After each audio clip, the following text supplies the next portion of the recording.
St Pancras International is the jewel in the crown of an heroic engineering achievement. But High Speed 1 has always been more than a railway. As the high-speed line weaves its magical swathe through the heart of London and the Garden of England, it will help transform the lives of millions who may not even take the train, and bringing new life to the urban fabric of London and North Kent. High Speed 1 is empowering regeneration that's worth twice as much as the cost of building the railway. From the very beginning, High Speed 1 was driven by a desire to create a strong legacy. 17 minutes from St Pancras and you arrive at Ebbsfleet International, a station that's going to be at the heart of an entirely new, green and vibrant community. The key for us here is the scale of the opportunity. Just behind us is the site of Ebbsfleet International Station. Right in the heart of Ebbsfleet Valley, there's 1,035 acres of land. That transport connectivity really enables us to rethink the lifestyle that people want to live in the 21st century. It's part of a much bigger and thriving, connected community. So it's about London, it's about Paris, it's about Brussels, it's about stitching together all of these things in a way that simply wasn't possible before High Speed 1 existed. The story of the Ebbsfleet Landmark project is one of a whole range of things that we need to do to create a place of cultural richness, of interest and excitement. It's a landmark that will look to London, to Kent and of course across into Europe, and has international importance. There's an opportunity to put that marker down, to say we're serious about creating this new community and about bringing cultural richness to it, and here's our first step on that journey.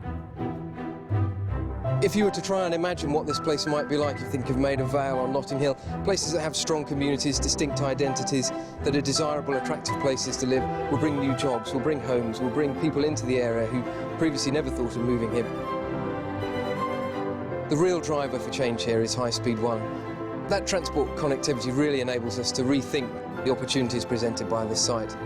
I've been engaged in the project for 8 years and it's so exciting now. We used to drive down and point at an empty valley and say the rail line's going to run through there. Nobody would believe it, but it's here. This place is changing, and it's changing fast, and it's changing now. High Speed 1 is not just about international travel. In 2009, the new domestic high-speed service will transform the geography of the southeast. The English invented the train, and the train and the railway network was part of Victorian Britain. And if you look at the development of this country, it's intimately linked with the development of the railway.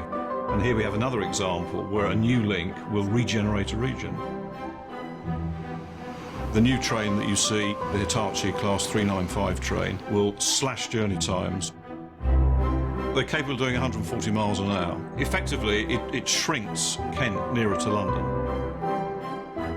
And we think the new environment on the train, which will be comfortable, will be air-conditioned, will be quiet, will attract people out of their cars, and in that way, their carbon footprint reduces.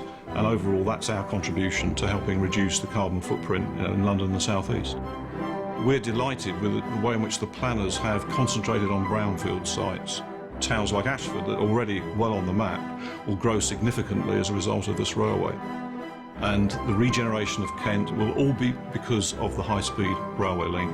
And this will be a historic moment. Go back to Victorian times, look at the railway map, look how the geography of this country developed around the railway. This is going to happen again in Kent. And I think that will give people an appetite for high-speed trains. Why not look at having a new high-speed link between London and the north? Why not re-energise the whole debate about high-speed services in the UK? High Speed 1 was instrumental in securing the Olympic Games for London. But for Stratford, the true benefits will go much deeper. This is the East End. We're very proud of what we are. We're very proud of who we are. We're proud of a population. It's young, it's dynamic, it's diverse. We want to keep that, but we want to keep it in the context of people having jobs as well. The Olympics are going to be in the heart of London.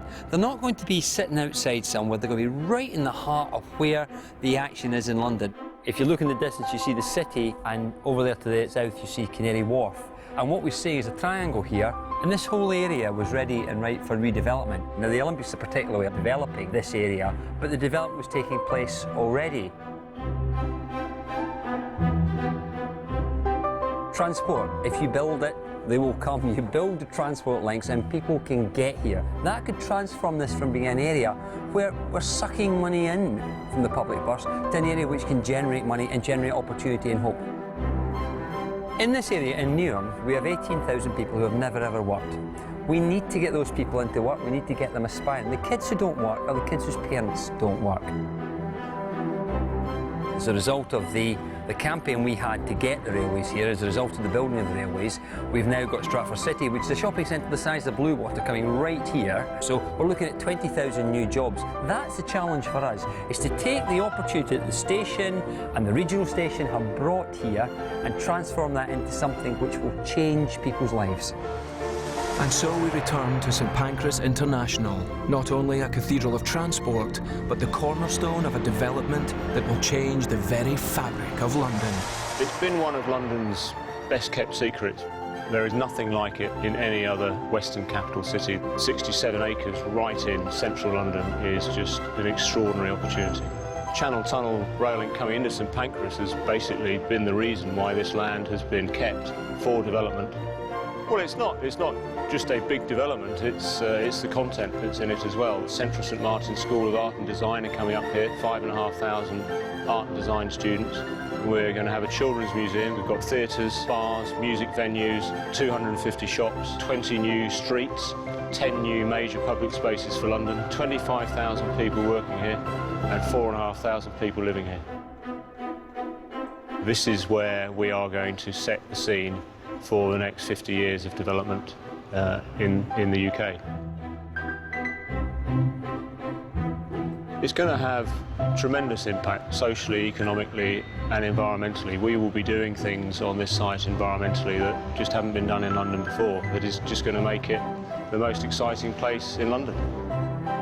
Well, I think High Speed 1 opening on the 14th of November is going to open lots of people's eyes as to what this place is. It is going to be the most accessible place in London by public transport.